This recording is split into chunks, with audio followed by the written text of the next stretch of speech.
아멘. 자, 오늘 일사 말씀은 창세기 20장에서부터 23장까지 함께 합니다. 아브라함의 진정한 하나님과의 동행하심에 대한 절정에 이르는 장면을 지금 오늘 본문은 담고 있습니다. 먼저 20장에 가면 아브라함이 그 전에도 실수했고 또 20장에도 실수를 합니다. 자기 아내를 또 누이라 속이고 자기의 목숨을 보호하고자 그냥 그 다른 나라의 왕에게 자기의 아내를 팔아넘기는 그런 파렴치한 상황들이 12장에도 있었고 20장에도 나타납니다. 아브라함의 이런 실수의 연속에도 불구하고 아브라함을 보호하시는 하나님이 지키시고 또 너의 씨를 통하여서 또 사레와 함께 너의 후손을 별과 같이 많게 할 것이다라는 하나님의 그 언약의 약속을 하나님이 신실하게 지켜 나가십니다. 12장 3절에 가면 12장 3절 한번 보겠습니다. 12장 3절에 가면 하나님이 아브라함 처음 만났을 때 이렇게 약속을 합니다. 너를 축복하는 자에게는 내가 복을 내리고 너를 저주한 자에게는 내가 저주하리니 땅의 모든 족속이 너로 말미암아 복을 얻을 것이다 라고 말씀을 합니다. 아니나 다를까 그를 싫어하고 미워하고 대적하는 사람은 물러납니다. 또 도망갑니다. 또 멸망합니다. 그런데 그에게 혜택을 주고 유익을 주는 사람에게는 축복을 받습니다.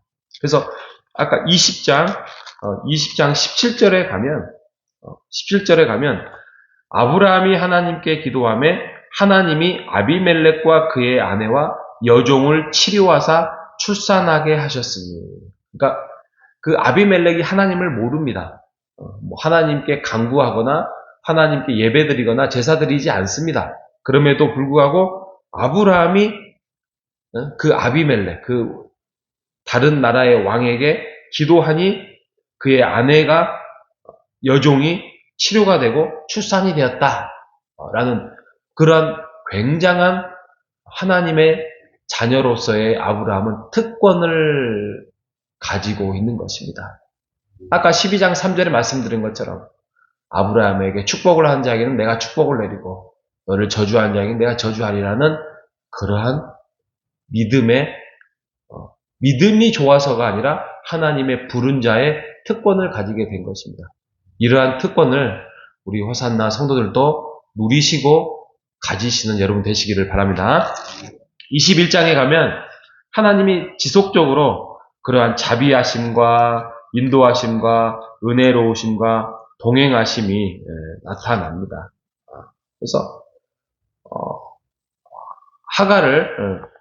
하갈을 통하여서 이스마엘을 낳았음에도 불구하고 하나님이 그 하갈을 또 이스마엘을 보존합니다. 지키십니다. 뭐 때문에? 아브라함의 씨라는 이유 하나만으로. 물론 그렇게 있다가 뭐 쫓겨나서 있지만 하나님께서 내가 너희를 그럼에도 불구하고 지키실 것이다 라고 이야기를 합니다. 22장에 가면 이제 초절정에 이르는 장면이 나옵니다. 오늘 새벽에 읽어봤지만 하나님께서 아브라함을 테스트차 모리아 땅으로 가서 번제로 너의 아들을 드리라 라고 이야기를 합니다. 하나님께서 인신제사를 혹독하게 싫어하셨습니다. 그래서 인신제사는 내가 받지도 않고 너희들을 멸망시킬 것이다 할 정도로 인신제사, 특히 자녀 제사를 하나님께서 싫어하셨음에도 불구하고 이렇게 행동하는 것에 대해서 당황했겠지요. 그럼에도 불구하고 아브라함이 아침에 일찍이 그의 종과 그리고 그의 아들과 이삭과 함께 모리아 산으로 떠납니다. 떠났는데 그 신앙의 고백적인 표현이 22장 5절에 이렇게 말합니다. 어느 정도까지 와서 이제 모리아 산을 올라가기 직전에 이제 그 종들은 그들의 그 앞에 두고 그가 말을 합니다. 여기서 기다려라. 내가 아이와 함께, 이삭과 함께 가서 예배 드리고 번제 제사를 드리고 그 다음에 우리가 너희에게로 돌아오리라 라고 말합니다. 내가 돌아오리라. 지금 상식적으로 표현하면 제사를 드리면 번제를 드리면 이삭은 죽임을 당하게 돼 있죠. 그래서 죽임을 당하고 혼자 내려올 수밖에 없는 그런 가슴 아픔의 상황들을 지금 재현을 해야 되는데 지금 아브라함의 표현은 아이와 함께 가서 제사를 드리고 우리가 그러니까 나와 이삭이 함께 내려와 돌아올 것이다 라고 표현을 합니다. 앞뒤가 맞지 않죠. 뭐 그 당시에 하나님께서 뭐 이삭을 통하여서 부활을 시킬 것이다. 아니다. 다른 방법을 주실 것이다. 이런 생각을 했겠습니까? 지금 그렇게 생각을 했으면 하나님께 항의라도 했겠죠. 하나님은 인신제사 싫어하지 않습니까? 그리고 이삭을 통하여서 별과 같이 후손을 번창하겠다고 하지 않았습니까? 근데 어찌하여 이런 걸 합니까? 항의했겠죠. 아니 출발할 때부터 떠나지도 않았겠죠. 계속 버텼겠지요. 그런데 아브라함은 그러지 않았습니다. 옛날에 성경에 대한 해석은 이것을 아브라함이 대단한 믿음을 가지고 있다라고 이야기를 했는데 그렇게 이해되면 안 되고 우리가 창세기를 보거나 성경을 볼 때 예수님의 사역을 할 때나 또 하나님의 사역을 할 때 어떤 관점으로 보냐면 하나님이 어떤 분이냐, 하나님이 어떻게 일을 하시고 어떻게 사람을 들어서 사용하느냐 이런 관점으로 성경을 봐야 됩니다. 그런다고 하면 아브라함이 제가 12장에서부터 지금 22장까지가 75세 때 불렀잖아요. 100세 때 아이를 낳았잖아요. 그러면 지금 100세 때 1살이라고 하면 적어도 이때 나이가 청소년기는 됐을 거 아니에요. 청소년 15살만 잡아도 45년이라는 세월이 지났습니다. 하나님이 부르셔서 실수에 연발을 하는 아브라함을 통하여서 하나님이 막고 또 이끌고 설득하고 또 기다리게 하고 또 하나님이 만나주시고 또 막고 또 아내를 팔아 넘기려고 하니까 또 사라를 보호하고 이런 하나님, 이런 45년 동안에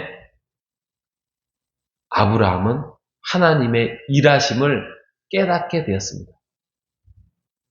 하나님의 뜻을 알았고, 아마 제가 생각하기에는 그 이스마엘을 낳을 때, 그때 내가 많이 실수했구나. 내 뜻하고는 하나님의 뜻하고는 많이 다르구나. 내가 철저하게 순종을 하는 길만이 하나님을 위하는 길이구나. 그때 깨달았을 거예요. 그리고 또 깨닫고 또 깨닫고. 그러니까 이런 고백이 나올 수밖에 없습니다. 신앙이 좋은 게 아니에요. 아브라함이 믿음이 좋은 게 아니라 하나님의 일하심을 깨닫게 된 거예요. 하나님이 어떻게 일을 하시는구나. 내 의지와 내 생각과 내 장꾀를 부리다가는 이게 계속 잘못된 길로 가고 철저하게 순종하고 하나님 앞에 섰을 때에 하나님이 일을 해 나가시는구나. 우와, 우리 창조주 하나님이시고 나를 부르시는 하나님, 또 믿음의 반열에 내가 섰을 때에 하나님께서 멋지게 우리의 인생과 우리의 이삭을 세워나갈 거고, 지금은 내가 알 수는 없지만 하늘의 별과 같이 땅의 모래알 같이 우리의 후손들을 펼쳐나가실 것이다. 이것을 깨닫게 된 것입니다. 이 말이 제가 오늘 시간상 보진 않겠지만 로마서에도 나와요. 로마서 4장 16절에서 25절에도 그러한 아브라함의 표현을 사도 바울이 표현을 합니다. 이처럼 아브라함이 이렇게 변했습니다. 여러분, 생명은 이게 생명이 있다.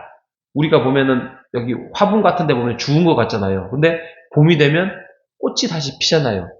그런 것처럼 생명은 자라나게 되어 있습니다. 그죠?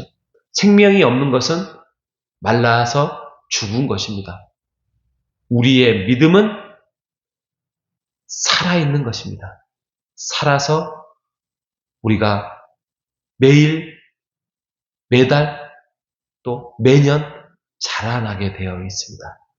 여러분, 우리의 믿음이 생명력이 있어서 자라나는 여러분 되시기를 바랍니다. 이처럼 하나님을 아브라함이 45년 동안 만나고 45년 동안 하나님과 이해하고 설득하고 또 성경 말씀을 통하여서 하나님과의 교제를 통하여서 이렇게 아브라함이 만난 것처럼 우리도 어제와 다른, 작년과 다른, 몇 년 전과 다른 우리의 믿음이 자라나는 여러분 되시기를 바랍니다. 그래야 우리도 하나님의 일하심에 대해서 감동을 받을 수 있을 것입니다. 세상이 별거 아니구나. 하나님의 일하심이 너무나도 훌륭하구나. 라고 깨달을 수 있을 것입니다. 그와 반면에 출애굽한 이스라엘 백성들의 40년의 생활은 어떻겠습니까? 변화가 없습니다. 끝까지 불평합니다. 그 40년과 이 아브라함의 40년을 여러분 한번 비교해 보십시오. 과연 어떤 것이 우리의 인생에서 진정한 행복 40년인지 우리가 믿음 안에서 자라나는 생명력 있는 그런 믿음의 삶을 살아가는 우리 모두가 되시기를 주님의 이름으로 축복합니다. 하나님 감사합니다. 아브라함을 통하여서 아브라함이 어떻게 변화하였는지 와 하나님이 아브라함을 이렇게 인내를 가지고 변화시켰구나 라는 그런 고백과 함께 그는 이삭을 번제로 드리려고 하는 그러한 모습으로 하나님도 놀랄 정도로 아브라함은 하나님을 의지하게 된 인물이 되었습니다. 예, 믿음은 씨앗과 같이 자라납니다. 그게 겨자씨 할 만한 믿음이라 할지라도 그 믿음은 자라납니다. 하나님, 우리가 호산나 교회 안에서 믿음 생활을 해나갈 때에 우리의 믿음도 자라날 수 있도록 우리를 지키시고 보호하시고 만나주시고 말씀에서 자라날 수 있도록 인도하여 주시옵소서. 오늘 하루도 복된 하나님과 동행함으로 우리가 하나님을 만남으로 또 경험하면서 체험하며 우리가 믿음으로 자라나는 우리의 한날이 될 수 있도록 인도하여 주시기를 바라오며 살아계신 예수님의 이름으로 기도합니다. 아멘.